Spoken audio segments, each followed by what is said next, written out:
And we're not the only one that faces it, but other people do. And it gets to the level with the current status that our plan is in now, it gets extremely high levels to where we have to shut down operation because we don't have the protection permanganate working at the plant that it was designed for, and it would be not cost effective to put it back on the line at its current state. But in the rehab of the plant, it would be done. Just a reminder, there's two chemicals that we proposed. Primary strategy would be chlorine dioxide, which, as Josh mentioned, would take care of some of your manganese most of the time, as we anticipate. And it also, chlorine dioxide also provides disinfection, and then sodium permanganate is a backup strategy for oxidizing manganese as well. Did you isolate what the cost of that alone is? We don't have that. I can get that for you. We don't have it broken out right now, so I can send that to you. And I think another thing that we have in this summary is the muscle. Zebra mussel. Yes. Dealing with those. Yeah, it's a chemical, Earth Tech, and it's a copper sulfate, and it helps deter zebra mussels from your intake. Do you have that on Lake Worth? You have those everywhere. It's come from the north, and it's gotten all the way down to New Braunfels area. Currently, we have to watch what we do because at the lake, because the way the system is designed for us to what we call prime, we pump water to the lake. As soon as it builds a pressure, then we transfer that backwards, and then it's gravity flow back through it. Start the cycle. Yes, sir. So on option 3,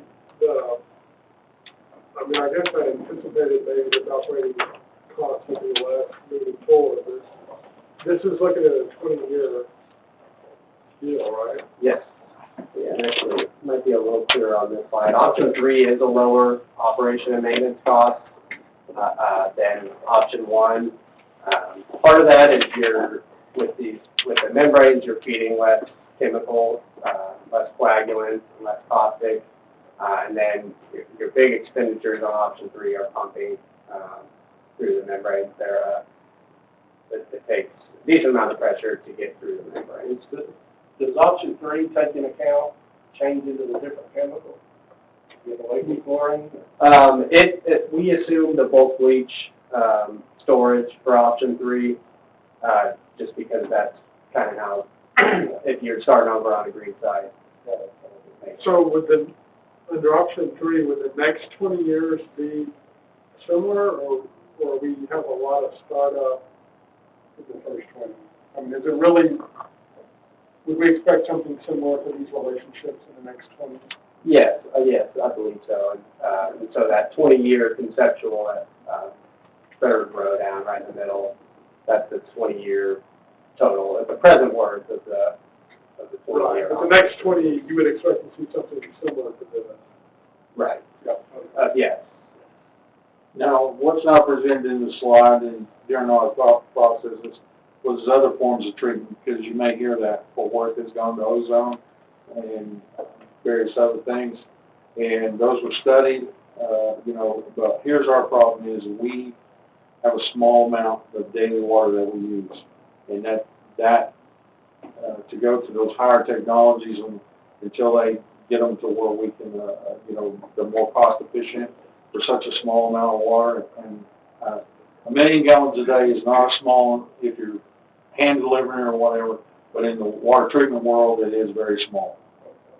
And that's our current usage? Yes, like, for instance, Fort Worth is running 270 million, I think, usually, a year a day.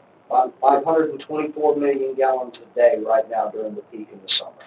For Fort Worth? Their average, their average is 270. I would like to point out on the cost that that's all based on construction dollars at the beginning of the summer. Just note that we don't have any escalation in there, and this summer has been kind of a record where things have gone way up and started coming back down, and so, we don't have any escalation there, but it is possible that it could be higher than that, especially just being a year from now, when these, if y'all picked an option and that was implemented, the cost tend to rise, so. Marvin, I got a question. This shows all, if we got the stuff we gotta get everything set up and everything. What it leaves out, if we went to Fort Worth, we're no longer collecting money for water. Well, we still would, but we're not gonna collect for us. Yeah, We would be giving it to Fort Worth. We'd be paying this like you do your wastewater. Yeah.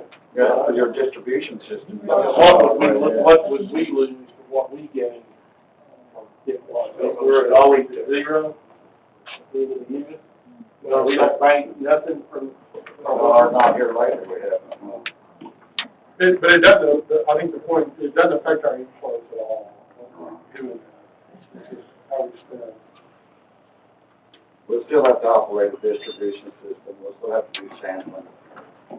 So, we'll have to pay them like we pay the wastewater treatment plant cost, whatever that is.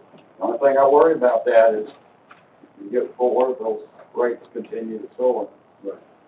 One year it may be 4%, like this year, sewer went up 17% in the river road. And water can do the same thing. You have no control, and that's why I was asking about that.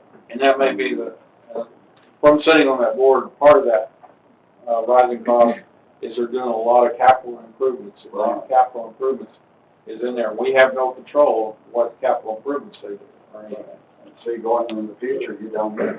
And the board's not giving up on trash, because at least trash, worst case scenario, I mean, I've always said how bad that would be to give that up, because you give it up, I mean, you're never gonna be able to get back in it again, but at least if you get to some point in trash, you've got competing companies that are in there, but give up water, Fort Worth has it, they always have it, you're never gonna be able to go off of it, so it's a forever decision, so that's. And you have a lengthy history here of maintaining your own plant and building. I mean, it was started off with wells, and then went to a plant, and then it just continues to grow. Takeaway from that should not be that I want to move off of our trash bucket. But also, I mean, we would never shut our plant down without a lot of discussion and a lot more than one matter presentation. Oh, yeah, yeah. That's a given.